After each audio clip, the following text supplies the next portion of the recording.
sa habang buhay, pag-ibig ko ikaw, O Panginoon, tubig na papawi sa uhaw ko. Pag-asa ko ikaw, Diyos na dakila, alay papuri sa iyo magpakailanman.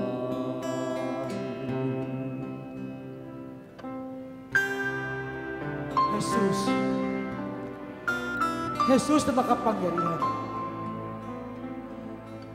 kailangan mo bang gawin ito para sa amin? Kailangan pa bang gawin mo yan para sa amin? Sasamahan ka namin, Panginoon. Sasabayan ka namin, Panginoon.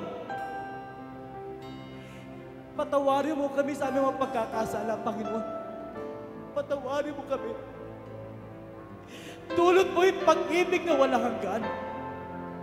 Tulad mo yung aming kaligtasan. Salamat, Panginoon, sa pag-ibig mo. Salamat, Panginoon, sa pagpapala mo. Tandaan mo, Panginoon, sasabayan ka namin sa iyong huling 7 wika, Panginoon. Sasamahan ka namin. Hindi ka mag-iisa, Panginoon. Sapat kami narito sa tabi mo, Panginoon, upang bigyan ka ng papuri pa sa salamat Pag-ibig ko sa pag-ibig mo, Panginoon. ikaw, Forgiveness is a difficult word to live by. In our humanity, it is difficult to forgive as it is difficult to bear the pain that caused it. It is even more difficult to forgive when the pain is more than physical. When other people have hurt us so much that it has brought us shame. It destroyed our name, destroyed our family, destroyed relationships. Ang hirap magpatawad kung ang sakit na dulot nito ay hindi lamang physical, kundi sumira ng ating pangalan, ng ating karangalan at buhay. How can we forgive, you say, a father who has left us for another, who thinks that money is a substitute for love and affection? How can we forgive, you say, a mother who would hurt us with her favorites, heaping praises only to the more beautiful, the more intelligent, the more talented son or daughter? How can we forgive, you say, a child who has never respected us as parents? How can we forgive, you say, a co-worker who would backstab you, who would always gossip about you?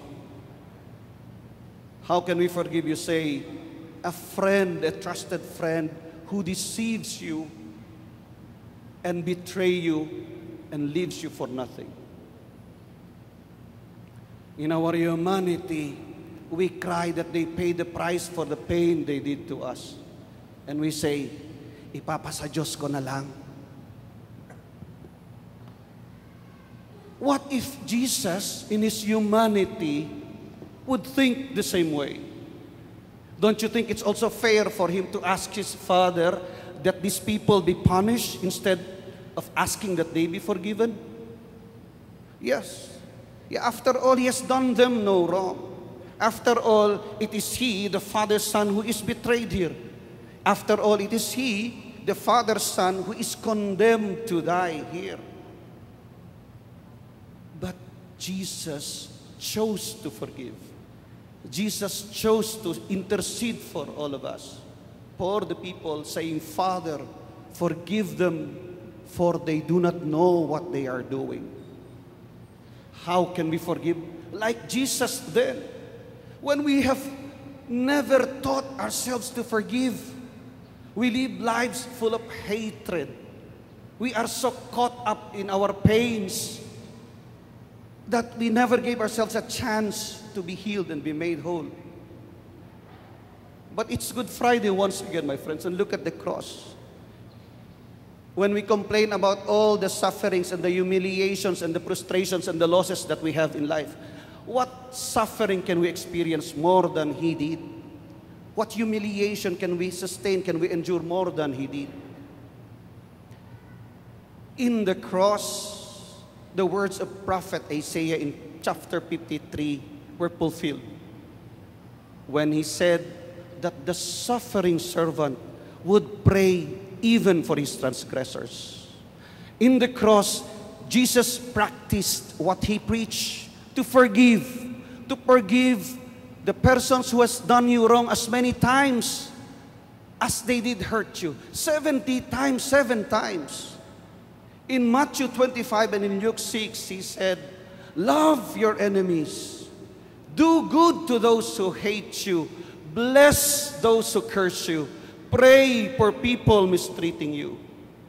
Because He said, if you only love those who love you, if you only like those who like you, if you only understand and be patient and considerate to the people who are also understanding and patient and considerate with you, how different are you from the sinners, He said. Because even sinners do as much. Those who are trying to plot crimes, those who are corrupting, those who are gumagawa at nag-iisip ng kahalayan, they also are trying to support each other. So how different are we from them?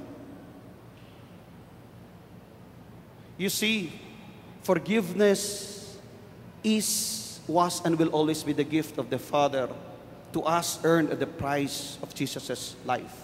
And if we do that, then we become Christ-like. Friends, it's Good Friday once again. And in the midst of the violence, of injustice, of the pain and the humiliation, Christ showed us the opposite. Christ chose not to see our sins. Christ chose to forgive. To forgive and chose to die, not for His own sins because He has none, but for us, in order to save us. And it's Good Friday once again, yes.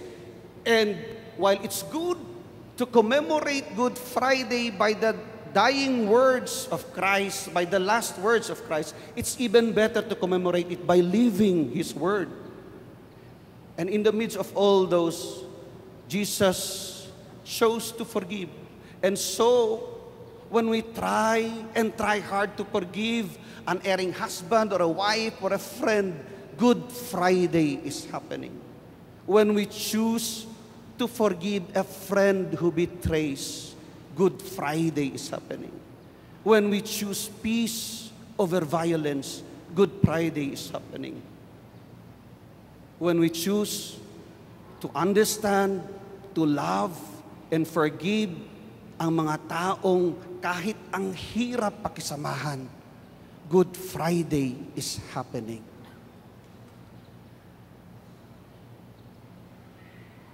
Ang sarap yata ng buhay nang walang kaaway, walang kagalit, walang hinanakit.